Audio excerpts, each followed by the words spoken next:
Boa tarde para você que visita o nosso canal, seja bem-vindo. Eu sou o Lécio Luiz com mais um comentário bíblico. We believe in God the Father. We believe in Jesus Christ. Você que ainda não conhece nosso canal, seja bem-vindo.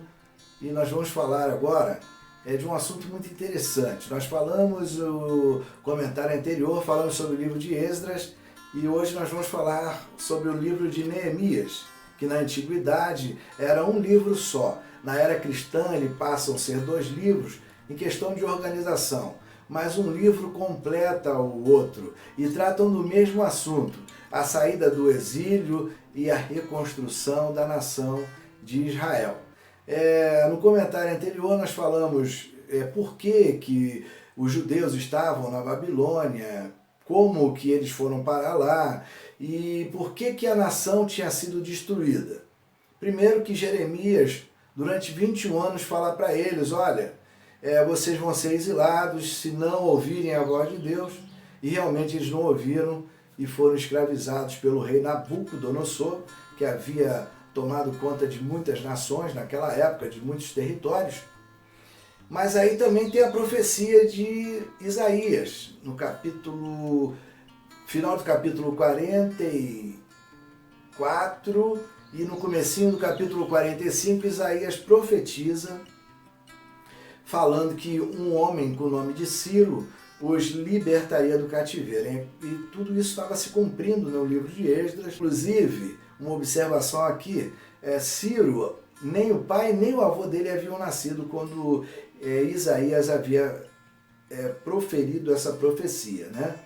Então, aí há uma viagem de volta para Jerusalém, né, permitida por Ciro, que agora dominava a Babilônia. Após a morte de Nabucodonosor, as lideranças de Babilônia se enfraqueceram e Ciro agora era o homem que vinha tomando conta de várias nações, inclusive ele invade a Babilônia. E aí a política dele é diferente, mandar de volta para casa os judeus, sobre a sua tutela, sobre o seu comando, né? E eles voltam na primeira viagem com 50 mil pessoas. É interessante que eles saem do Egito em 3 milhões e ali estavam voltando para a sua terra prometida. Eles deveriam chegar com esses 3 milhões da terra prometida. Estava chegando ali com 50 mil de volta. Isso tudo porque desobedeciam a Deus, né? E um grande como é que se diz assim, culpado de tudo aquilo que estava acontecendo foi Salomão, que na sua velhice, em vez de seguir os mandamentos de Deus, começou a fazer ídolo para suas mulheres estrangeiras. Mas voltando para o livro de Esdras ali, eles começam aí a fazer a reconstrução do templo e começam a fazer a reconstrução espiritual do seu povo, né? E aí chegam, descansam um pouco, depois de uma viagem de 4 meses, numa distância de 1.500 quilômetros, descansam um pouco, começam a fazer, primeiro constroem um altar e ali adoram a Deus, fazem os sacrifícios. Esdras, né, comanda a parte de leitura da palavra e a imposição das leis do Senhor, né? E o livro de Esdras termina com um divórcio coletivo. No capítulo 10 do livro de Esdras fala que houve uma separação de muitas famílias ali, porque a liderança não influenciasse na religião deles, na comunhão que eles tinham com Deus e não trouxesse mais desgraça para aquele povo, né? Parece crueldade, mas a gente não vivia aquele momento. E olha aí, 3 milhões para 50 mil já estava...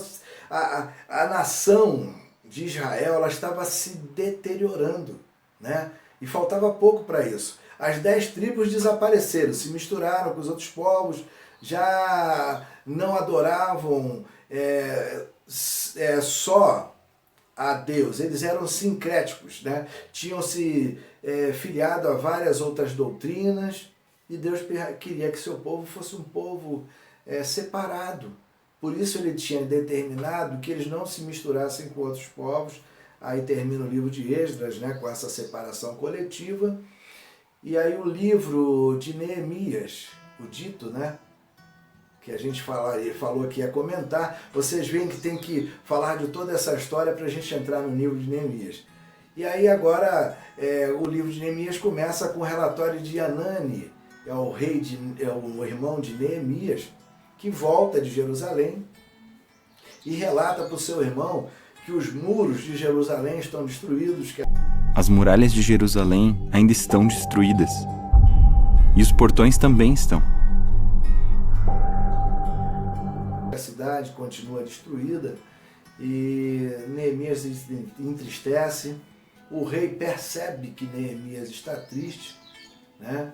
E comenta com Neemias, e Neemias acaba revelando o motivo da sua tristeza. Neemias ora bastante, jejua por vários dias e revela o desejo do seu coração ao rei, faz um pedido para voltar a Jerusalém, para reconstruir os muros da cidade de Jerusalém, ou seja, a proteção da nação, né? A cidade estava aberta a qualquer invasão, estava desprotegida, né? E aí o rei vai e libera Neemias. Mas quem é que o rei estava liberando? O seu primeiro-ministro. Neemias não era um zero à esquerda, conforme alguns pregam por aí. Neemias era um homem de confiança, era um cargo muito alto naquela época, até porque se não houvesse esse tipo de ministério, ou esse tipo de... Ministério é serviço. Os reis ficariam vulneráveis, como aconteciam com alguns outros reis no passado, eram envenenados pelos próprios ministros ou por aqueles que o serviam mais de perto, né? E o copeiro era esse cara de confiança, ele era chefe dos copeiros, né? Ele comandava uma equipe dentro do palácio e vivia ao lado do rei, gozando de todos os privilégios. E ele vai, o rei confiando nele, né, vai e permite que ele vá a Jerusalém fazer a construção desses muros. E Jerusalém pertencia à jurisdição desse reino aí, pertencia. Então Neemias chega lá, convoca os seus trabalhadores, começa a construção, e aí aparecem 3 opositores dessa situação, né? Tobias, Sambalate e Gesem, né? Ambos eram de cidades vizinhas, ou seja, de países vizinhos, vamos dizer assim. Governadores, né? Aqui Sambalate era governador de Samaria, da cidade vizinha, né? E era ao norte de Judá. Tobias provavelmente era governador de Amon, a área leste de Judá. E Gesem árabe, chefe árabe que dominara o sul de Judá, né? E mais tarde fala de os asdoditas também, que era do oeste. Quer dizer, eles estavam cercados por inimigos ali, oponentes, havia uma oposição.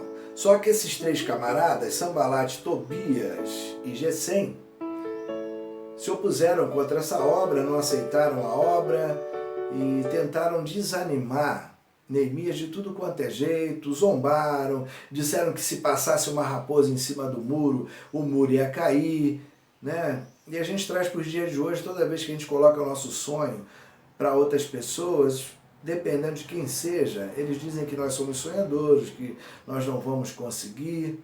A questão ali não era sonho, ali era uma realidade.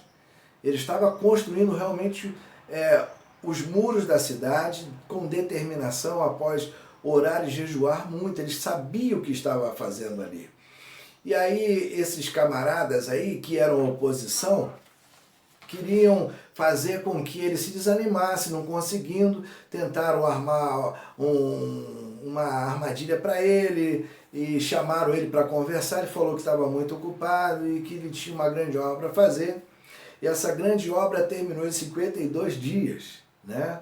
Tempo recorde. Fizeram um muro com 12 portas, Uma dessas portas era chamada Porta do Gado, que foi a primeira porta a ser construída, e por essa porta entrava o gado, as ovelhas, os animais que seriam sacrificados para Deus, né?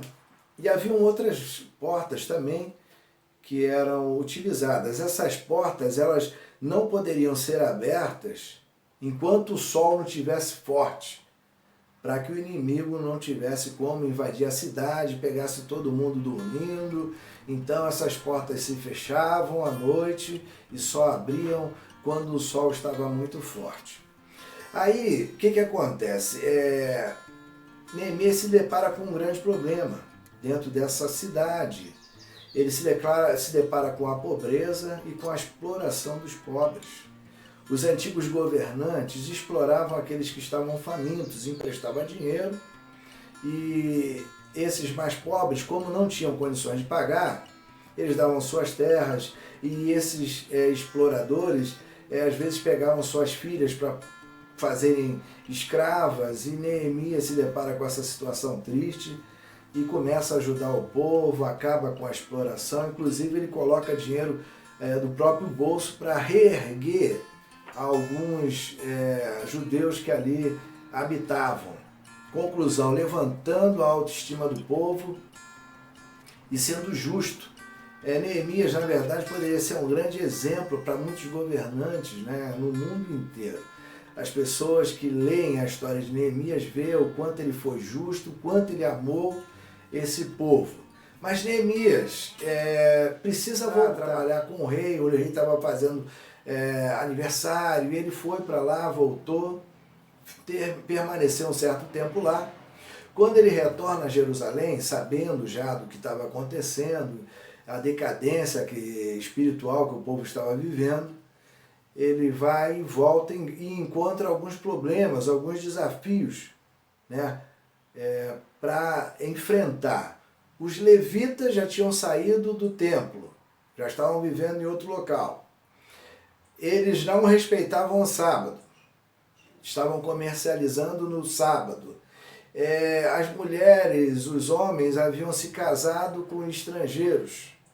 Quer dizer, havia muita dificuldade ali quando ele volta para enfrentar. E aí o que ele faz em relação a isso tudo? Ele fica irado, chega a arrancar cabelo da cabeça de alguns para que se separassem.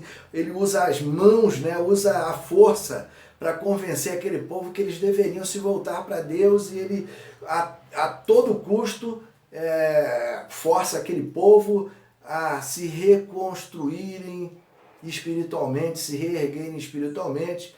E aí começa a ter um divórcio coletivo novamente. Após 30 anos, há um divórcio coletivo novamente.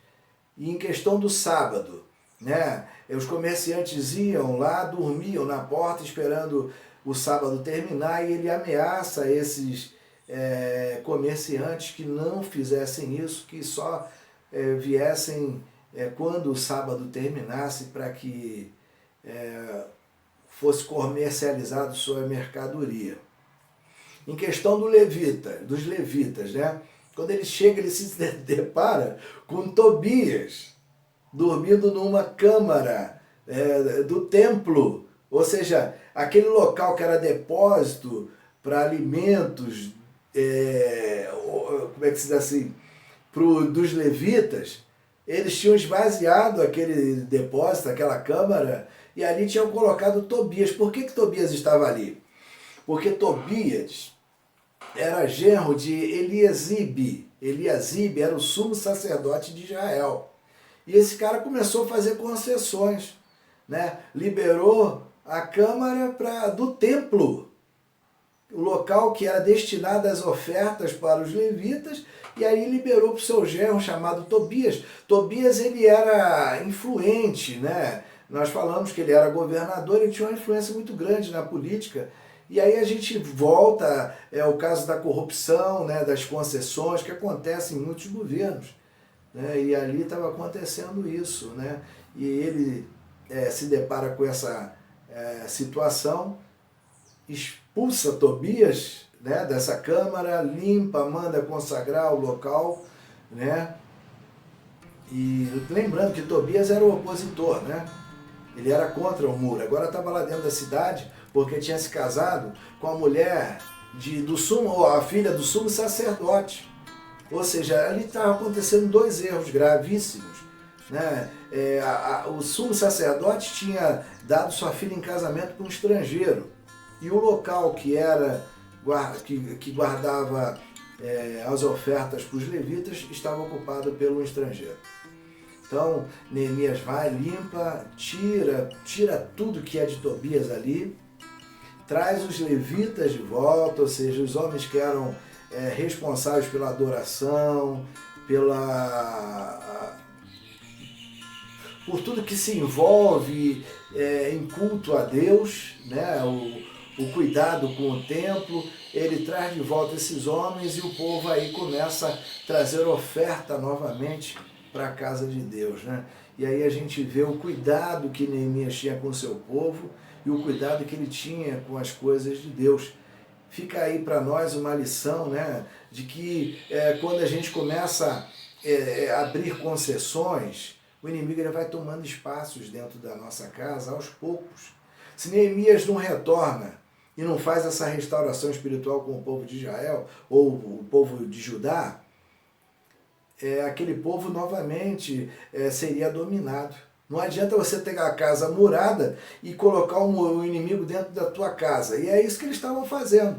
E aí o capítulo de Neemias termina com o divórcio coletivo novamente, né? Ele manda essas pessoas se separarem dos estrangeiros para que a preservação da adoração de Deus permanecesse. Então eu vou ficando por aqui com mais um comentário bíblico. Espero que vocês tenham gostado. Paz, Deus abençoe a você. Deixa aí embaixo o teu gostei se gostou e se inscreva no nosso canal, para que nosso canal ganhe mais notoriedade e a gente possa expandir esse trabalho maravilhoso que é o estudo da Palavra de Deus. Fiquem na paz e até o próximo vídeo. Até mais.